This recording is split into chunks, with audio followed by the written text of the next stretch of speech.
Hello students.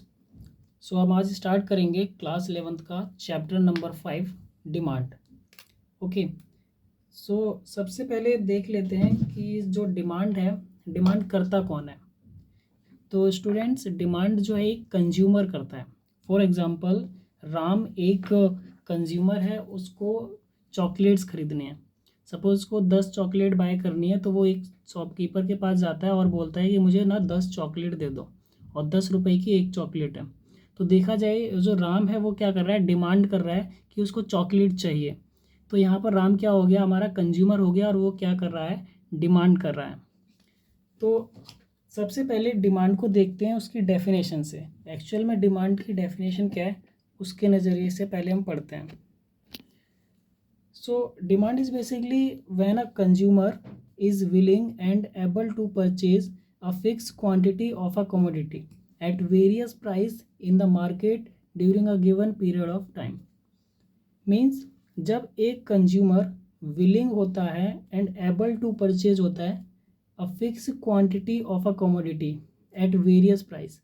मतलब जब एक कंज्यूमर की इच्छा हो कि उसको कुछ खरीदना है, उसकी विलिंगनेस होनी चाहिए।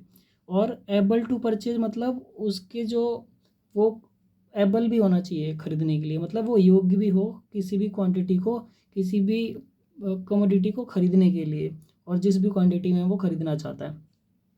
अब ऐसा ना हो कि सपोज़ कोई एक ऐसा कंज्यूमर है जिसकी इच्छा तो है कि मैं चॉकलेट खरीदूं, लेकिन उसके पास पैसे नहीं है, वो चाहता है उसको फ्री में मिल जाए।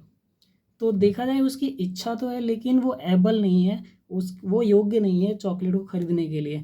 तो वहाँ पर देखा जाए उसकी विलिंगनेस तो है लेकिन एबल नहीं है वो कहीं ना कहीं। तब भी हम इसको डिमांड नहीं कहेंगे, डिमांड कंप्लीट नहीं होगी, वो इनकम्प्लीट डिमांड रह जाएगी। अगर हमें डिमांड को कंप्लीट करना है तो विलिंगनेस और एबल दोनों का होना बहुत ज़्यादा ज़रूरी है। ठीक है। तो एक और एग्जांपल देखते हैं। फॉर एग्जांपल, एक कंज्यूमर है, उसके पास 10 रुपये हैं और वो एबल भी है 10 रुपये की चॉकलेट लेने के लिए, लेकिन वो सोच रहा है नहीं, मैं चॉकलेट नहीं लूँगा। ठीक है, वो विलिंगनेस नहीं है, वो सोच रहा है कि नहीं, मैं कुछ और ले लूँ। अब उसके पास जो चॉकलेट की डिमांड नहीं कर रहा है, वो उसके पास पैसे हैं लेकिन वो उसकी इच्छा नहीं है उसको खरीदने की, बाय करने की। तो यहाँ पर भी डिमांड जो है नहीं होगी। ठीक है। अब जो कंज्यूमर डिमांड करेगा, तो सबसे पहले डिमांड होने के लिए विलिंगनेस होनी चाहिए, दूसरा वो एबल होना चाहिए क्वांटिटी को परचेज करने के लिए। इसके साथ साथ फिक्स्ड क्वांटिटी, मतलब जब भी वो कंज्यूमर डिमांड करेगा, कोई भी कंज्यूमर जब डिमांड करेगा तो वो एक फिक्स क्वांटिटी में करेगा कि हाँ भाई, मुझे 4 चॉकलेट चाहिए, 5 चॉकलेट चाहिए। मीन जो भी प्रोडक्ट, जो भी कमोडिटी वो खरीदना चाहेगा, उसकी वो एक फिक्स क्वांटिटी बताएगा कि मुझे इतनी क्वांटिटी चाहिए। एट वेरियस प्राइसेस, अलग अलग प्राइसेस हो सकते हैं कमोडिटी के, कोई भी प्रोडक्ट है उसका हिसाब से। इन the market during the given period of time, market में वो डिमांड करेगा। और एक during a given period of time का मतलब क्या है कि जो भी डिमांड होगी एक टाइम पीरियड के अंदर होगी। ठीक है।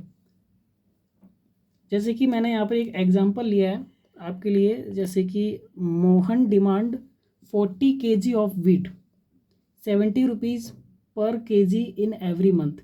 मोहन जो है वो डिमांड करता है 40 रुपीज़, 40 kg ऑफ वीट। ठीक है, और 70 rupees per kg in every month. तो देखा जाए, वो डिमांड करता है कि उसको 40 kg वीट चाहिए, और 70 रुपये पर केजी के हिसाब से उसका प्राइस है। तो ये प्राइस हो गया और ये केजी हो गया। तो उसके हिसाब से वो क्या कर रहा है, डिमांड कर रहा है 40 kg वीट की। अच्छा, सबसे पहले जैसे कि मैंने अभी आपको बताया कि डिमांड मतलब करता कौन है, डिमांड एक कंज्यूमर करता है। तो उसके हिसाब से मैंने ये यहाँ पर ये शॉर्ट नोट बनाया हुआ है ताकि आपको ये थोड़ा इजीली समझ में आ जाए। ठीक है। जैसे कि कंज्यूमर जो है, कंज्यूमर डिमांड करता है, और जब भी कंज्यूमर करता क्या है, एक्चुअली कंज्यूमर परचेज करता है किसी भी कमोडिटी को, मतलब गुड्स को, एक फिक्स क्वांटिटी में, कि उसको 4 चाहिए, 5 क्वांटिटी चाहिए, जितनी क्वांटिटी उसको चाहिए होगी। और एट वेरियस प्राइसेस, अलग अलग प्राइस हो सकते हैं, वेरियस प्राइसेस हो सकते हैं। और कहाँ से खरीदेगा, मार्केट से खरीदेगा। तो कंज्यूमर की मतलब जो आपकी जो डिमांड की डेफिनेशन है, वो आप इसके ज़रिए भी लर्न कर सकते हैं, याद कर सकते हैं। कंज्यूमर क्या करता है, परचेज करता है कमोडिटी को एक फिक्स क्वांटिटी में, वेरियस प्राइसेस पे, कहाँ से, from the market. Okay. So hope आपको डिमांड की डेफिनेशन तो क्लियर हो गई होगी अभी तक। दूसरा एक और बात हम देखते हैं, एक और चीज़ देखते हैं कि जो डिमांड है वो कैसा कॉन्सेप्ट है। ठीक है, डिमांड जो है हमारा वो एक फ्लो कॉन्सेप्ट होता है। फ्लो कॉन्सेप्ट का मतलब होता है कि जो डिमांड जो होती है वो एक टाइम पीरियड के अंदर होती है, इसीलिए उसको हम फ्लो का कॉन्सेप्ट बोलते हैं। ठीक है, और डिमांड जो होगी हमारी वो इफ़ेक्टिव होनी चाहिए और डिजायरस भी होनी चाहिए। इफ़ेक्टिव का मतलब है कि जैसे अभी हमने डिमांड की डेफिनेशन में बात की थी, जो डिमांड जब भी होगी वो विलिंगनेस होनी चाहिए कंज्यूमर की, प्लस वो कंज्यूमर एबल भी होना चाहिए। तो इफ़ेक्टिव का मतलब यहाँ पर यह है कि जो कंज्यूमर है वो एबल होना चाहिए, जो भी कमोडिटी की वो डिमांड कर रहा है उसको खरीदने के लिए, और इवन वो डिजायरस भी होना चाहिए, उसकी इच्छा भी होनी चाहिए, तब हम कहेंगे डिमांड है। तो demand must be effective and desirous. तो चलिए अब हम देखेंगे टाइप्स ऑफ डिमांड। हमारी जो डिमांड होती है बेसिकली दो तरह की डिमांड होती हैं। There are two types of demand. The first one is individual demand. ठीक है, तो सबसे पहले हम पढ़ेंगे इंडिविजुअल डिमांड क्या है। इंडिविजुअल डिमांड जैसे कि आपको देख के ही लग रहा है, इंडिविजुअल डिमांड, इंडिविजुअल का मतलब एक इंडिविजुअल कंज्यूमर होगा जो डिमांड करेगा, उसकी डिमांड को हम बोलेंगे इंडिविजुअल डिमांड। यहाँ पर मैंने आपके लिए एक डेफिनेशन भी लिखी है। It refers to demand of a single individual buyer in the market during a given period of time. ठीक है, तो एक डिमांड का मतलब क्या है, एक सिंगल इंडिविजुअल बायर होगा जो मार्केट में क्या करेगा, डिमांड करेगा किसी भी कमोडिटी की एक गिवन पीरियड ऑफ टाइम में। ठीक है, तो देखिए सबसे पहले एक टेबल से देखते हैं, मीन शेड्यूल से देखते हैं। देखिए प्राइस पहले किसी भी कमोडिटी का 2 रुपये था फॉर एग्जांपल, फिर 3 हो गया, फिर 4 हो गया। तो देखा जाए प्राइस क्या हो रहा है यहाँ पर, कमोडिटी का बढ़ रहा है। पहले 2 रुपये था, फिर 3 रुपये हुआ, फिर 4 रुपये हुआ। जब 2 रुपये था तो वो कंज्यूमर जो है 10 डिमांड कर रहा था, उसकी क्वांटिटी कितनी ले रहा था, 10 चॉकलेट ले रहा था फॉर एग्जाम्पल। जब चॉकलेट का प्राइस 2 रुपये था तो वो 10 चॉकलेट लेता था। जैसे ही प्राइस 2 रुपये से 3 रुपये हुआ, उसने अपनी क्वांटिटी क्या कर दी, कम कर दी, 8 क्वांटिटी लेने लगा। उसके बाद जैसे ही और प्राइस बढ़ेगा, 2 से 4 हो गया, तो वो अपनी क्वांटिटी क्या कर देगा, और कम कर देगा। तो यहाँ पर अगर हम ध्यान से देखें तो जैसे जैसे ये प्राइस बढ़ रहा है, जैसे जैसे ये प्राइस बढ़ रहा है, वैसे वैसे ये डिमांड जो है, चॉकलेट की जो क्वांटिटी है वो क्वांटिटी डिमांड कम होती चली जा रही है। तो यहाँ पर हमें क्या समझ में आ रहा है कि डिमांड के अंदर रिलेशन कैसा बन रहा है, देखा जाए तो प्राइस बढ़ने पर डिमांड क्या हो रहा है, कम हो रहा है। प्राइस बढ़ने पर डिमांड यहाँ पर कम हो रहा है। प्राइस इंक्रीज जब होता है तो डिमांड क्या हो रहा है, यहाँ पर डिक्रीज हो रहा है। तो इन्वर्स रिलेशन हो रहा है यहाँ पर देखा जाए तो। ठीक है, या इसको हम बोल सकते हैं कि इसमें रिलेशन कैसा होता है, नेगेटिव रिलेशन होता है।